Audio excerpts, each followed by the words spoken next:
Market එක ගැන පොඩි ඇනලයිසිස් එකක් දෙන්න. මොකද බිට්කොයින් වල පේනවා ඇති ඔයාලට දැන් මේ මාකට් එක දවස් ගානක් තිස්සේ ලොකු කොන්සොලිඩේෂන් එක දුවනවා ඩේලි chart එක. ඒ කියන්නේ කොන්සොලිඩේෂන් එක පටන් ගත්තේ මෙන්න මේ ක්‍රෑෂ් එකෙන් පස්සේ. මෙන්න මේ ක්‍රෑෂ් එකෙන් පස්සේ තමයි දැන් මෙතන කොන්සොලිඩේට් වෙනවා මාකට් එක. ඔය කොන්සොලිඩේෂන් එක ඇස්සේ දේවල් කීපයක් කරන්න පුළුවන් අපිට. දැන් මේ වගේ කොන්සොලිඩේට් එකක් මාකට් එක ගන්නේ. ඉතින් මේ කොන්සොලිඩේට් මාකට් එක ගන්නේ ඕකේ ඔය මේ ලොකු මූවමන්ට් එකක් ඉස්සරහට එනවා කියලා අපිට දෙන පොඩි අදහසක්. මෙන්න මේ ඒරියා එකේ. කියන මාකට් එකේ ලොකු මූවමන්ට් එකක් ඉදිරියට එන්න පුළුවන් කියලා දෙන්න. දැන් අර මේ වගේ නිකන් ඔය වහින්න කලින් නිකන් අඳුරු කරලා පෙන්නනවා නිකන් අර අඳුරු වෙනවා මේ කාලගුණ ගොඩක් අර අපිට වැස්සක් දෙන්න කලින් අපිට පෙරනිදි දෙනවා. අර ඒ වගේ වැඩක් තමයි මෙතන වෙන්නේ දැන්. ලොකු ක්‍රෑෂ් එකක් මාකට් එකේ එන්න කලින් පොඩි කොන්සොලිඩේට් එකක් යනවා මෙතන. දැන් හරියට මෙතන වුණා වගේ නේ. දැන් මේ ක්‍රෑෂ් එකේ ඉන්න කලින් මෙතන කොන්සොලිඩේට් කරලා ලික්විඩිටි ඔක්කොම අරගෙන තමයි මේ කොන්සොලිඩේෂන් එක වැස්ස ගත්තේ. මෙතන මේ කොන්සොලිඩේට් එක. කියන්නේ මෙතන කොන්සොලිඩේට් කරලා ලික්විඩිටි ඔක්කොම අරගෙන තමයි මේ ඩ්‍රොප් එක දුන්නේ. මෙතන වෙන්නේත් ඒක. මොකද අපි දන්නවා දැන් ඔක මේ වීක්ලි chart එක වගේ කියම ට්‍රෙන්ඩ් එක සම්පූර්ණයෙන් යන්නේ බියනේ යන්නේ. ට්‍රෙන්ඩ් එක ලෝ හදාත ප්‍රයිස් එක ඉමීට ඩ්‍රොප් වෙනවා. ඒ ඩ්‍රොප් වෙන එක ASCII තමයි ඔය කොන්සොලිඩේට් එක කියන්නේ. සයිඩ් වේ යන්නේ මාකට්. ඒතර මේකට මේ මෙහෙම වෙන්නේ දෙපැත්ත ලික්විඩිටි හදනවා මාකට්. ඒතර ඒක ටිකක් ඔළුවේ තියාගෙන තමයි අපි දැන් ට්‍රේඩ් වලට එන්න වෙන්නේ. හරි. මගේ ඇනලයිස් එක මම පොඩ්ඩක් ගහලා තියෙනවා මේකේ මේ පොඩි තැන්කීපයක් තියෙන අපේ ට්‍රේඩ් බාර් එකක් කී ලෙවල් විදිහට මොනිටර් කරන්න පුළුවන් තැන්කීපයක්. ඔයාලට පේනවා ඇති මේ කොළ පාට zones දෙකක් ගන්න තියෙන මේක පැටර්න් එක. හරි. එතකොට මේ පැටර්න් එක වෙනදී බේරිෂ් පැත්තට බ්‍රේක් කරලා රීටෙස්ට් එකක් දීලා තියෙනවා. මේ තියෙන රීටෙස්ට් මේ මෙතනින් බ්‍රේක් කරා. ඕම යට වැටුණා. මෙතන රීටෙස්ට් කරා.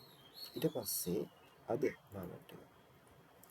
ඔන්න රීටෙස්ට් එකෙන් පස්සේ පේනවා ඇති ප්‍රයිස් එක මොකද කරලා තියෙන්නේ. එක සැරේ මෙතනින් දැන් සාමාන්‍යයෙන් අපි බලාපොරොත්තු වෙන්නේ පැටර්න් එක රීටෙස්ට් කරාට පස්සේ ඔක තව ටිකක් යටට වැටේ කියලා. හැබැයි මේක එහෙම වැටුන්නේ නැහැ. මෙයා බොරුවට වැටෙනා වගේ පෙන්නලා ටක් කරලා ගියා අපි ස්ටොප් ලොස් ටික ගන්න. දැන් මෙතනින් සෙල් කරපුවාගේ ස්ටොප් ලොස් කොහෙද තියෙන්නේ? මේ ඒරියා එකේ තියෙන්නේ මේ. බලන්න ගාන ටික අරගෙන තියෙන දීවික් කරලා. පේනවද? ඒක අරන් තියෙනවා. ඔතන තව දෙයක් තියෙනවා. ඔය ලික්විඩි ගත්තේ මෙන්න මේ වගේ විදිහකට. දැන් අද සඳනේ. අද අප්‍රේල් 6. ඒතකොට ඊයේ ඉරිදා. මේ දින ඉරිදා කැනල් එක. ඒ ඉරිදා කැනල් එකේ හයි එක බ්‍රේක් කරලා තමයි. කියන්නේ ප්‍රීවියස් ඩේ හයි එකක් බ්‍රේක් කරලා තමයි මේ රේන්ජ් එකේ ලික්විඩිටි ග්‍රැබ් කරලා තියෙන්නේ. ඒත් එකම බලන්න මෙයා මේ ලික්විඩිටි එක අරගෙන ඇවිල්ලා තියෙන්නේ. මෙන්න මෙතන තියෙන මේ ෆෙයාර් වැලියු ගෑප් සෝන් එකට. මෙන්න මේ සෝන් එක. මම ඇදලා මෙන්නන්න මේ සෝන් එක. මේක. ඔය ෆෙයාර් වැලියු ගෑප් එකක් වෙන්නේ. ඔන්න ඔය සෝන් එක අස්සේ තමයි ඉන්නේ මාකට් එක. ඒතර ඕවගේ දෙයක් වුණ වුණාට පස්සේ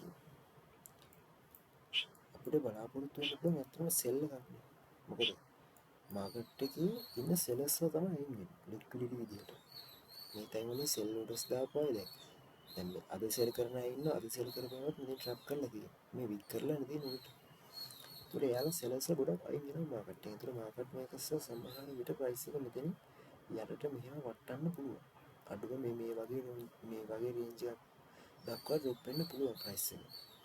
දැන් මේකේ තව කතාවක් තියෙනවා. හොඳට බලන්න මම මේ ඇඳලා තියෙන මෙන්න මේ කළු පාට සෝන් එක. මේක මාකට් එකේ මෙන්න මෙතනින් පටන් ගත්ත සෝන් එක.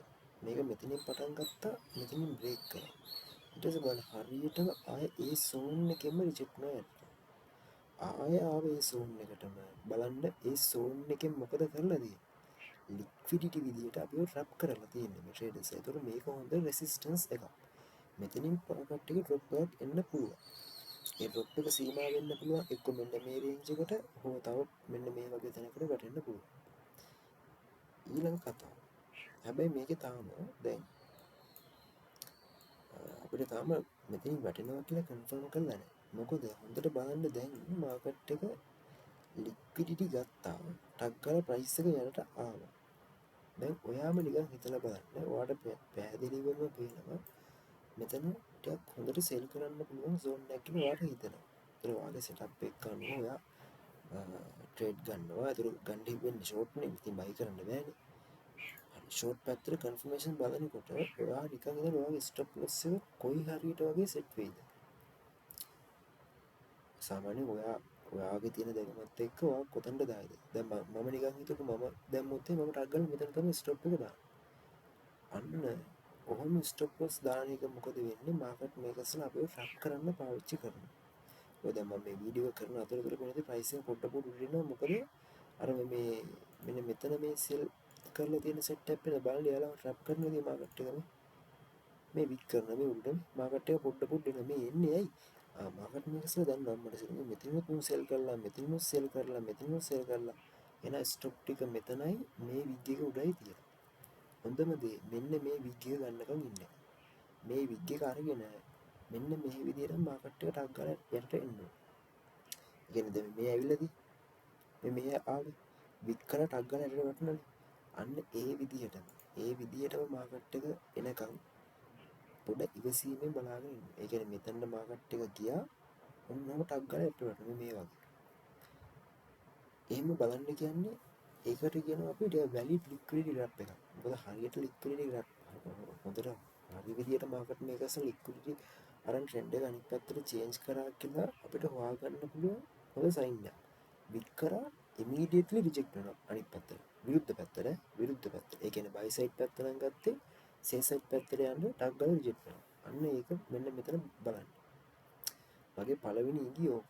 හරි මම මුන්ට කරන්න ඔන්න ඔතන ට්‍රැප් කරන්න ඕනේ ට්‍රේඩර්ස්ලා. ට්‍රැප් කරලා ටක් ගාලා ආපුවම අන්න වැඩ කරනවා හරි. මෙතනින් සෙල් කරපු අය දැන් අයින් වෙලා තියෙනවා. දැන් මාකට් මේකර්ස්ලා try කරන්න පුළුවන් මෙතනින් යන්න මාකට් එක ගන්න. ඒකට ඒක ගැන අවධානයෙන් ඉන්න. ඊට පස්සේ ඔයාලට පුළුවන් මේ විජය ගත්තට පස්සේ ඔයාලගේ ට්‍රේඩින් සෙටප් එකක් මොකක් හරි තියෙනවා නම් ඊළඟට ඔයාලා දැන් SMC ICD technical indicators fundamental පැත්ත බලනවා නේ විශේෂයෙන් ෆන්ඩින් රේට් එකේ පොඩ්ඩක් බලන්න කියලා බයිනන්ස් එකේ පෙන්නන ෆන්ඩින් රේට් එක. ෆන්ඩින් රේට් එකේ මේ වගේ තැන්වල බලන්න. ඒ බැලුවම තේරෙනවා මෙතන සෙල් එකක් යනවද නැද්ද කියලා අපිට. ඊට පස්සේ ට්‍රේඩ් එක ගන්න. හරි අපි හිතමු දැන් ඔයා ඔන්න වැඩි දැන් මම ප්ලෑන් කරන්නේ මෙහෙම. මෙන්න මේ වගේ වැඩක් වෙන්නේ දැන්. මෙහෙම ගියා ඕම ගත්තා ටක් ගාලා ආව ප්‍රයිස් එක ඉමීඩියට් පුල් බෑක් කර ඔන්න ඔහම ආවා මාකට් එක. එතකොට ඔයාලට එන්න වෙන පුළුවන් ක්‍රම කිහිපයක් තියෙනවා. පොඩ්ඩක් ප්‍රයිස් එක මේ යට වටලා මෙන්න මෙහෙමට රීටෙස්ට් වෙනකන් ඉඳලා මේ වගේ තැනකින් එන්ටර් වෙන්න පුළුවන්. ස්ටොප් එක දාන්නේ මේ ස්ටොප් එක දාන්නේ අපි මෙන්න මේ මෙතනින් ගන්න කැනල් එකේ විග් එකට. හරි මෙන්න මෙහෙම තමයි ස්ටොප් එක එන්නේ. ඊට පස්සේ පුළුවන් මේ පැත්තට ටාගට් එක ට්‍රේඩ් එකක් ගන්න. හරිද? ඒක එක ක්‍රමයක්. එහෙම නැත්නම් පුළුවන් එහෙම නැත්නම් මේ වගේ දෙයක් කරන්න පුළුවන්. එහෙම පුල් බැක් එක දීලා මෙන්න මේ BOS කරන තැනින් එන්ටර් වෙන්න පුළුවන්.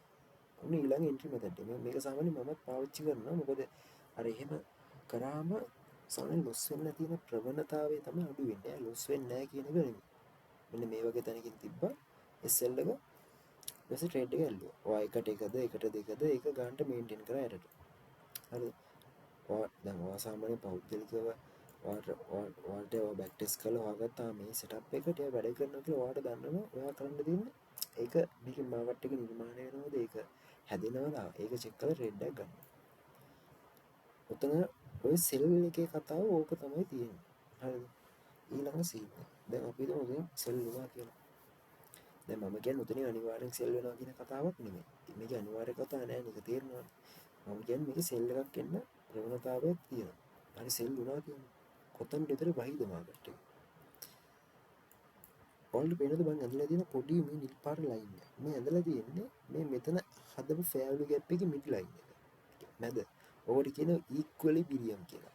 හරි ගොඩක් ගොඩ මේක නම වගේ අදහන වෙන්න පුළුවන්. ඒකට කියන්නේ ඉක්විලිබ්‍රියම් එකක් කියලා කියනවා. මෙන්න මේ තැන. මේ විදිහට මේකට දැන් මේකට නැත්නම් ඔය වචනේ පැත්තට දාන්න ටග් කළා අපිට තේරෙන්නේ මේක ෆෑවලු ගැප් එකක් ඉම්බැලන්ස් එකක්. ඒ කියන්නේ මාකට් එක බැලන්ස් නැහැ. අන්න අපිට පළවෙනි ටාගට් එක අන්න බලන්න මේ ඇනලයිස් කර ඉන්න වෙලාවෙදිම මාකට් එක ඔන්න ගත්ත ලික්විඩිටි ගත නේ මම එක ඔය වික් එක උතන බලන්න කියලා. හරි. තාම කන්ෆර්මේෂන් නැහැ. ඔක ටැග් ගාලා එරර් ප්‍රයිස් එක එනකන් ඉන්න. අපි හිතමු දැන් උතේ මාකට් එක වැටුණා කියලා. වැටුණාට පස්සේ ඔයාලට කරන්න පුළුවන් පළවෙනි ටාගට් එක දාන්න මෙන්න මේ රේන්ජ් එකට. මෙන්න මෙතනට. මෙතනට දැන්. එක මෙතින් හා ප්‍රොෆිට් ගන්නවන කෙන කිසියම් ප්‍රොෆිට් එකක් ගලවන ගත්තන මෙතන්ට ආපු ගමන් ඉස්සෙල්ලගේම එන්ට්‍රි ගන්න. මොකද මේ වගේ තැන්වලින් මාකට් එක උඩට හැරෙන්න පුළුවන්. හැරෙන්න තියෙන හේතුව තමයි මාකට් එක මේ වෙලාවේ මෙතන ට්‍රෙන්ඩ් එක බ්‍රේක් කරලා තියෙන්නේ. ඔයාලට පේනවා ඇති මේ ට්‍රෙන්ඩ් ලයින් එක බ්‍රේක් කරලා හොඳ ඩිස්ප්ලේස්මන්ට් එකකින් බ්‍රේක් කරලා තියෙන්නේ. ඒ කියන්නේ ඩිස්ප්ලේස්මන්ට් එකක් ASCII නේ දැන් ඔය ඉම්බැලන්ස් එක නිර්මාණය වෙලා තියෙන්නේ. එතකොට ඉම්බැලන්ස් එක ෆිල් කරලා ටක් ගාලා වෙන්න පුළුවන්. ඒ වගේම තමයි ඔයාලට පේනවා ඇති මම තව ඩිමාන්ඩ් zone එකක් මාක් කරලා තියෙනවා මෙන්න මෙතන. ඩිමාන්ඩ් zone එක මෙන්න මේ ලික්විඩිටි. මේ තියෙන්නේ sell side liquidity. එහෙම නැත්නම් buy කරපාගේ stop loss තියෙන තැන. ඔන්න ඔය තැන දක්වා මාකට් එක drop වෙන්න පුළුවන්. හරි මෙන්න මේ තැන. මෙතන එක පොයින්ට් එකක් ඊළඟ පොයින්ට් එක මෙතන ඊළඟ පොයින්ට් එක මෙතන. මේ වගේ තැනකට වගේ මාකට් එක ආවොත් මෙන්න මෙතනින් එහාට ආය වතාවක් උඩට buy වෙන්න පුළුවන්. මෙන්න මේ තැන. හරිද? ඔන්න ඒකේ කතාව වෙයි. ඊළඟ සීන් එක. දැන් අපි හිතමු මෙතනින් වැටුන්නේ නැහැ කියලා. එක සැරේ ගියා කඩාවේ උඩට උතනින්. වෙන්න පුළුවන් මාකට් එකේ. වෙන්න බැරි කමක් නැහැ වෙන්න පුළුවන්. අපි අපි ප්‍රෙඩික්ට් කරනවා මෙහෙම වෙනවා කියලා. හැබැයි එහෙම වෙනවා කියලා මෙතනට ආපු ගමන් ට්‍රේඩ් කරන එක නෙවෙයි අපි කරන්නේ. අපිට මෙයා කන්ෆර්ම් කරන්න. අපිට මාකට් එක කියන්න ඕනේ මම මෙතනින් වැටෙනවා කියලා. ඒ මාකට් එක කියනවා මම මෙතනින් ඩ්‍රොප් වෙනවා. එහෙනම් ට්‍රේඩ් එක කරන්න කියලා මෙයා කියනකම් ඉන්නවා. මෙයා කියන්නේ නැත්නම් අපිට මොනවද කරන්න බෑ. මේක නිකන් හරි දැන් මේ යන විදියත් එක කඩාගෙන උඩට ගියෝ. ඔයාලට පුළුවන් මෙන්න මේ සෝස් මොන්ට කරන්න. ඔයාලට පුළුවන් මෙන්න මේ සෙල් සෝන් එක මොන්ට කරන්න. මෙන්න මෙතන තියෙන සෝන්. මේක මොන්ට ගන්න සෙල් වලට. මෙතනින් බයි ගන්න මම වැඩි මේ රෙකමන්ඩ් කරන්නේ නැහැ මේ තැන් වලින් බයි කරන්න කියලා. මොකද අවදානම වැඩි. ඒක තමන්ගේ තියෙන ඇනලයිස් නොලෙජ් එකත් එක්ස්පීරියන්ස් එක තමන්ට පුළුවන් මේක මම මෙතන බයි එකක් ගන්නවද නැද්ද කියලා තීරණයක් ගන්න.